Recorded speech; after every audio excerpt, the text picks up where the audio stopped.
that for the first time in human history, for the first time in all of human history, almost all of mankind is politically awake. And these new and old major powers face still yet another novel reality, in some respects unprecedented. And it is that while the lethality of their power is greater than ever, their capacity to impose control over the politically awakened masses of the world is at a historical low. I once put it rather pungently, and I was flattered that the British Foreign Secretary repeated this, as follows.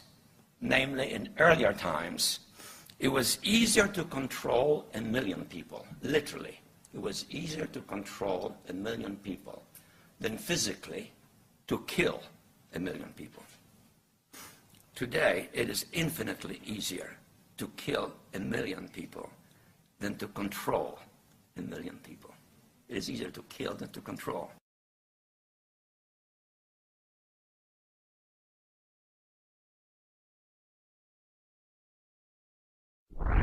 What are you after? Power. What do you think is power? Whips, guns, money? You can't turn men into slaves unless you break their spirit, kill their capacity to think and act on their own. Tie them together, teach them to conform, unite, to agree, to obey. That makes one neck ready for one leash. They had all this on the shelf somewhere. Ideas of things they would like to do.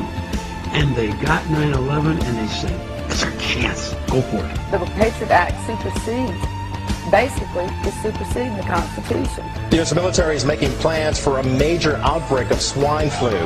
Troops will be used to help civilian authorities. The military has offered to be there to provide testing for H1N1 to the public and also to distribute vaccines once they've been developed.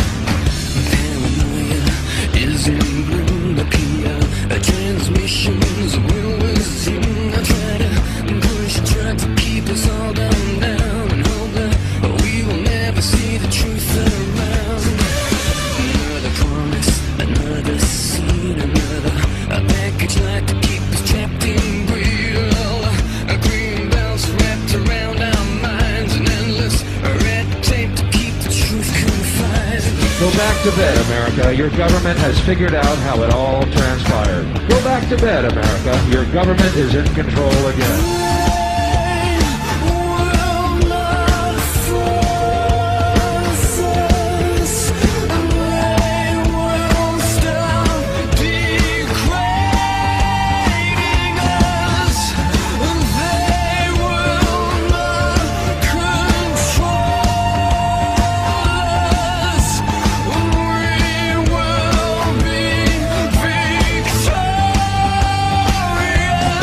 It's too late to complain.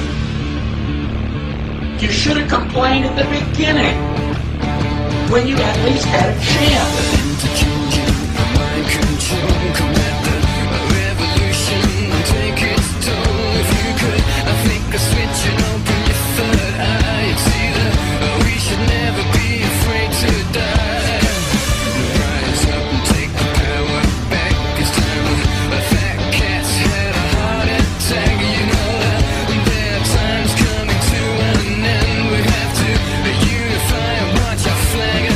You are living in the land of freedom. Here you go, America.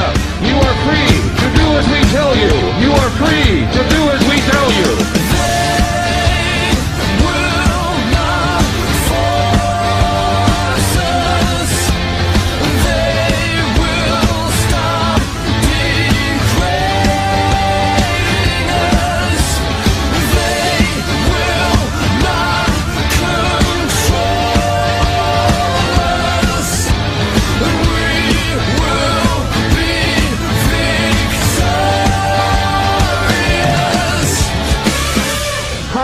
Asked, the question is it safe?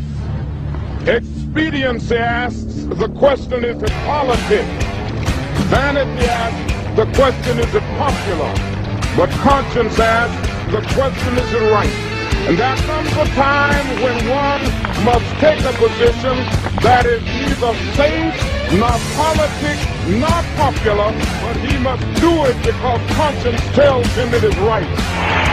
In a time of the machine becomes so odious, makes you so sick at heart that you can't take part. You can't even passively take part. And you've got to put your bodies upon the gears and upon the wheels, upon the levers, by all the apparatus, and you've got to make it stop. And you've got to indicate to the people who run it, to the people who own it, that unless you're fighting, the machine will be prevented from working at all.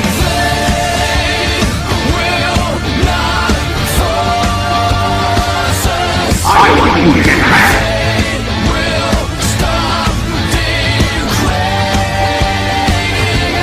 I want you to get back.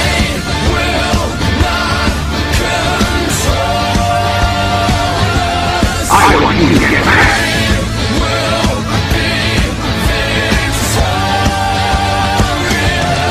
It has been said that when in the course of human events, an oppression so revolts its subjects that it becomes necessary to alter or abolish the means of that tyranny.